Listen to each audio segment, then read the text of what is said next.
Hello, brilliant and embodied souls. My name is Kim. Welcome back to my channel. I wanted to talk about bringing tarot into our lives in more creative and embodied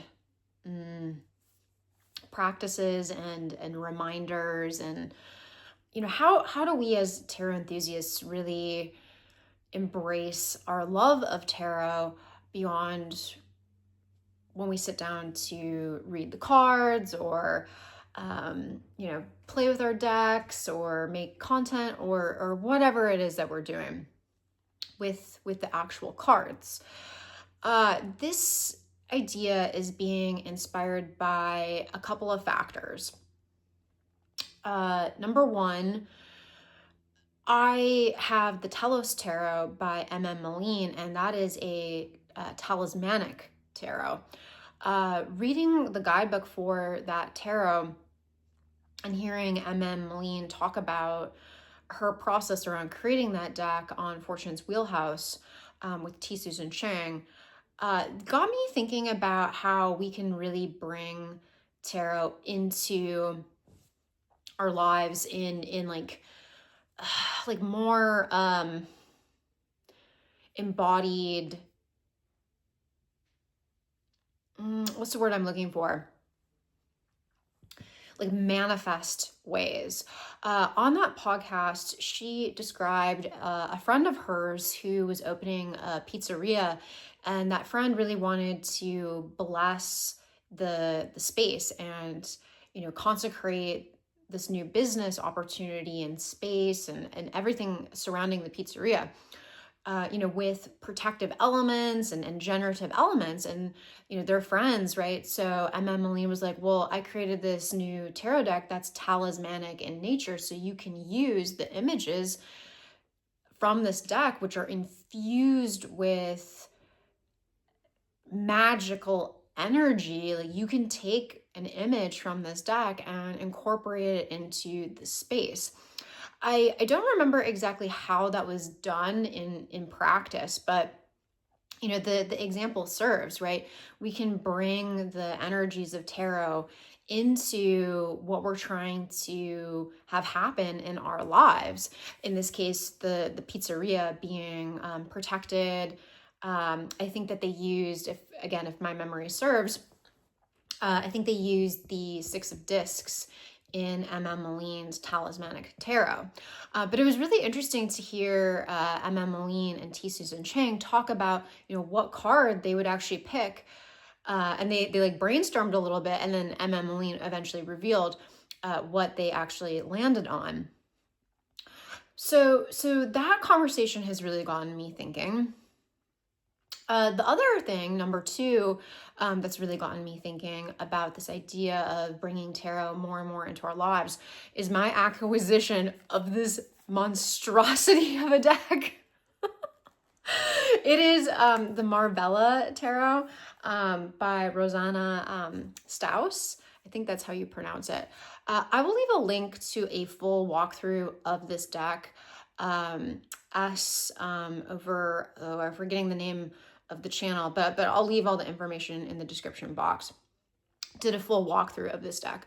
That's not what this video is going to be. I am going to share a few of the cards, but it really warrants a close-up, and you need like some like proper photographic equipment to be able to see the detail in this deck. I mean, it is so detailed that like, wow. So I got this deck right, having seen it on S's channel. I'm very intrigued by the artwork, but it is so intricate. The deck is so big. I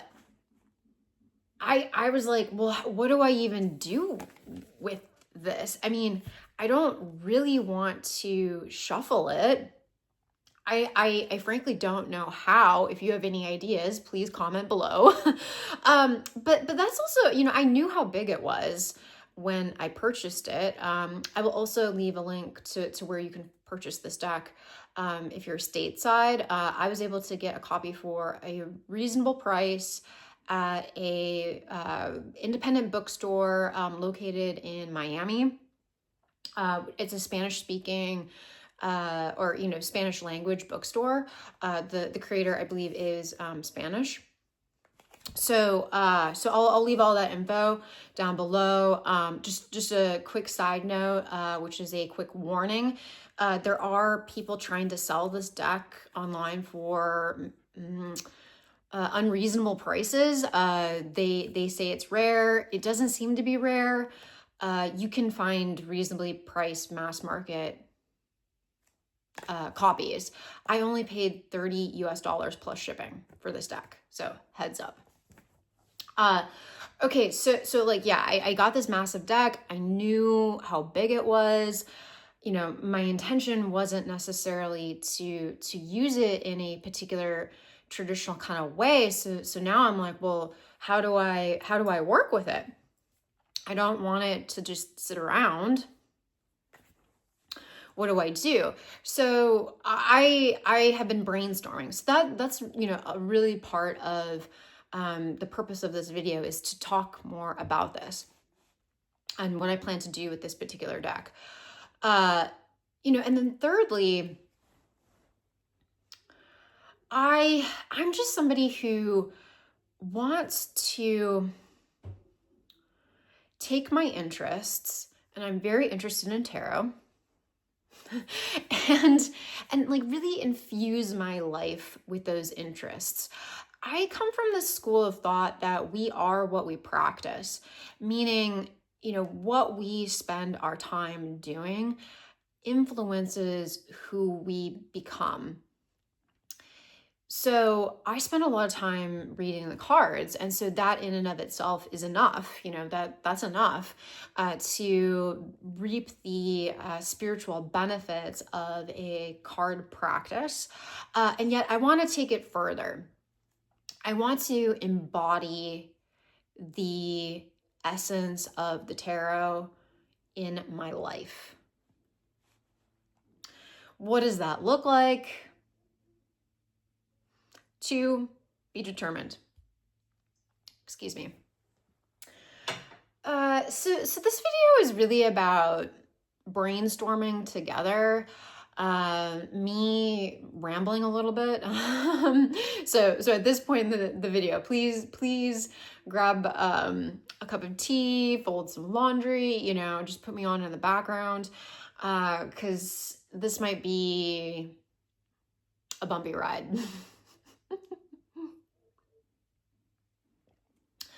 Okay, so some things that I have really started to put together for myself, given these three factors or three influences that I just mentioned, are, I want to share with all of you to promote ideas and then, carry the discussion forward. So following the discussion the podcast with M.M. Moline and T. Susan Chang, and then getting the Telos Tarot and reading the guidebook, it really occurred to me that a card, we can put the cards into places of correspondence that can really help us. For example, putting a card that we associate with the acquisition of wealth into our wallet. Sympathetic magic kind of stuff, right? We can take a card that represents hope and prosperity and put it into our bag when we travel to a job interview. If we're trying to make sure a package arrives, we can use the Eight of Wands. Like that's an example that instantly comes to my mind, right? We can put a copy of the Eight of Wands inside the package, right? So this idea that tarot can be a living spell that's already self-contained came through to me so intensely and clearly when I listened to that podcast and read the Telos Tarot guidebook. But cards aren't the most robust things, are they? I don't necessarily want to put a card in my pocket, as an example. There's lots of places and spaces and etc. that I would want to infuse this kind of magic, but a card itself might not really be advisable. That also, that kind of means like maybe like potentially even like ruining some decks or something, right? Like what if we lose the card? That means like having a deck that we're willing to disassemble, that kind of thing. So what occurred to me is getting little charms for the tarot that are more robust. These are made out of plastic that are way more durable, that are small, that I could put into my pocket, that I can, hide in my car, that I'm not really breaking up the potency of the deck. At least to me, I'm not with these charms, so I'd be totally willing to put this moon charm card, place it somewhere that, it doesn't, it's not gonna mess up my relationship with a particular deck. Like for some reason, this feels like doesn't feel quite as disruptive to me. So I got these off of Amazon for not a ton of money. They were actually meant to be earrings. So there is like a tiny little hole in the corner, but that's actually helpful because I can tie a little string or something, and I can fix the charm to something, or the talisman or the card, however you want to think about this. So that's actually proving to be very, very useful. And these were not especially expensive. I'm not really all that attached to them. That said, this is majors only. The charms that I got are majors only.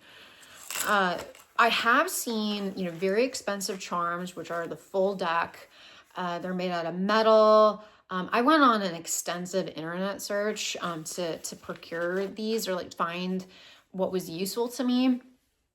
But in the spirit of like brainstorming and sharing my process, I did not want to spend a bunch of money, because I do want this to be something that I'm not worried about the destruction of a deck, or worried about the consequences of like losing a charm that I spent a bunch of money on. I kind of had to like work through some psychological factors to land on what was right for me. So what I can tell all of you is that since getting these charms, I have been, placing them places, like putting them into my pocket, I have one in my car right now. Like it's been very, very fruitful. And they serve as a very, very helpful reminder to me on important days where I work with the talismanic nature of like what a tarot charm can be. Okay, number 2, my thoughts on like what I'm gonna do with this behemoth. Let's just take a look at some of the cards, just so you get a sense. The deck does come with these instruction cards. They are in Spanish, so I have to use Google Translate.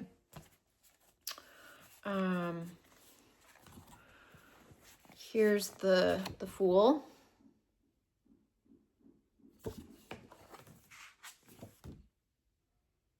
Magus.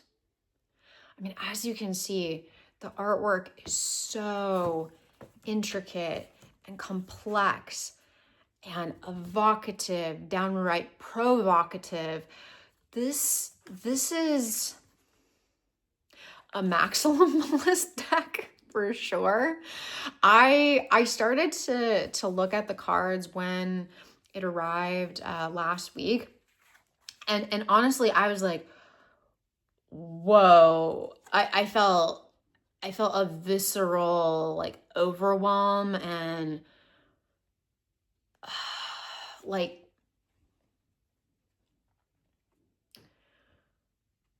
like massive amounts of energy circulating in my body when I started to look at these cards. Like right now, like I'm looking at the Emperor, and I feel a lot when I look at these cards. So that got me thinking that these are really more pieces of art than they are a working tarot deck. So here's my thought right now. I am going to treat them as such. Like they're art to be admired and infused into my space. So I have gotten this picture frame, and I'm going to maybe do a deck and walk with this amazing tarot deck. I'll have the major cards associated, but then I'll put the minor card like maybe in the middle and hang this up on my wall as a way to really appreciate that the energy of that decan and like really bring the energy of the decan into my sacred space. That will also give me a opportunity to study the deck and take in the art in a way that titrates my experience with this particular deck. And like I kind of want the deck, like I have looked at a few of the cards, but I kind of want the deck to remain a surprise. Even when I was watching S's video, I stopped the video because I was getting like really a lot of effervescent, powerful, visceral energy that I was like, whoa, let me chill out here, right? I gotta take my time with this particular deck because it's so evocative and intense. So I'm thinking like this will be a very different deck experience for me. Like normally when I get a deck, I lay it all out on the floor and I take in every single card. I really spend time with each card and get to know the deck in this particular welcome ritual that I do. I can't do that with this deck because it's so big. I mean, I don't even know how big of a room I'd have to like lay this whole thing out. But also, right, like the energy that's coming from this deck is so intense. This is such a over the top deck. I want to take my time. So I'm thinking that a deck and walk with this deck could be a really powerful practice. If I don't do the deck and walk, I might just put 3 of the cards up in order, right? Keep the deck in order and just put 3 of the cards together and then study 3 card sections of the entire tarot. And that could actually really help me understand the progressive nature of the tarot.